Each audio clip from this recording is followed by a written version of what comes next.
Selokan Mataram di Yogyakarta menyimpan sejarah diplomasi perlawanan atas kekejaman kerja paksa penjajah Jepang Romusha. CNN Indonesia berhasil menemukan seorang pelaku sejarah pembangunan Selokan Mataram Yogyakarta yang kini berusia hampir 1 abad.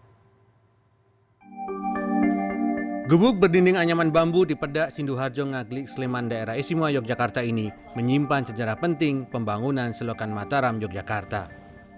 Di rumah beralaskan tanah ini, Tuban Cokro Sudarmo yang biasa dipanggil Mbah Cokro tinggal sendirian karena istrinya telah meninggal dan ia tak dikaruniai keturunan.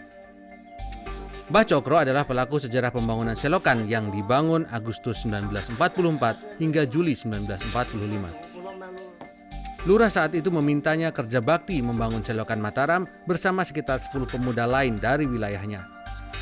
Ia tahu bahwa kalau kerja bakti ini tak dilakukan, ia mungkin hilang di bawah Jepang untuk kerja paksa Romusha di tempat lain. Hampir semua temannya yang dibawa Jepang tak pernah kembali. Kata seical,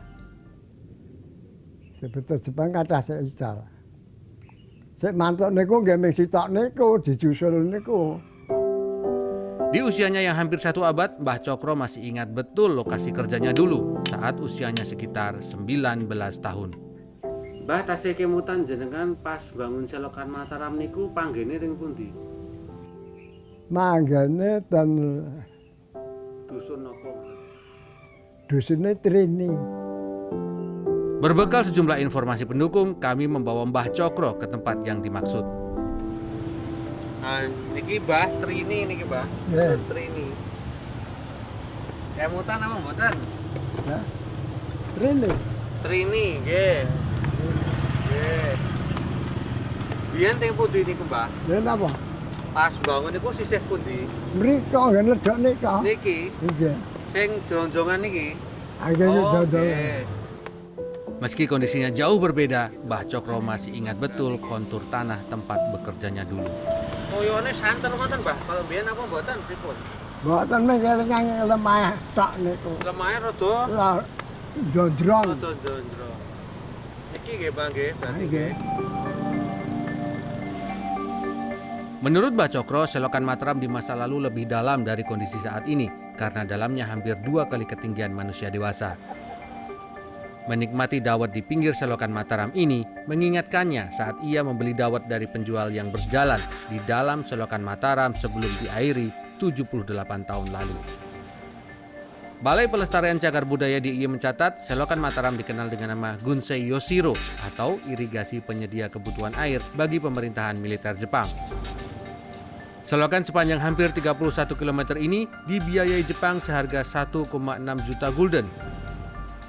Melibatkan lebih dari 1,2 juta buruh yang diupah dan 68.000 pekerja sukarela seperti Mbah Cokro yang disebut sebagai kerik aji.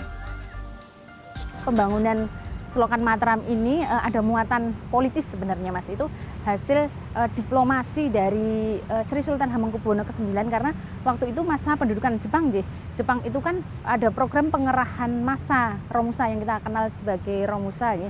Nah, dengan diplomasi dan kecerdasannya Sri Sultan Hamengkubuwono ke-9 itu berusaha untuk menekan jumlah Romusha yang diminta oleh Jepang. Menurut Keraton Yogyakarta, upaya diplomasi ini dilakukan untuk mengelabui Jepang. Sri Sultan Hamengkubuwono IX mengatakan, nah, coba lihat ini nanti. Kalau ini sudah jadi, seluruh tanah di sekitar selokan Mataram akan mudah mendapatkan air sehingga bantuan logistik tentara Jepang lancar. Lepas dari sejarah yang tercatat, Mbah Cokro punya kisah tentang nama lain selokan Mataram. Janjane ngresa dalem gawe selokan Mataram. Kalimalang ngoten mawon.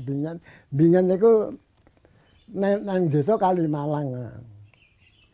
Niku supaya wong niku ngelong-longi aja dirumusake.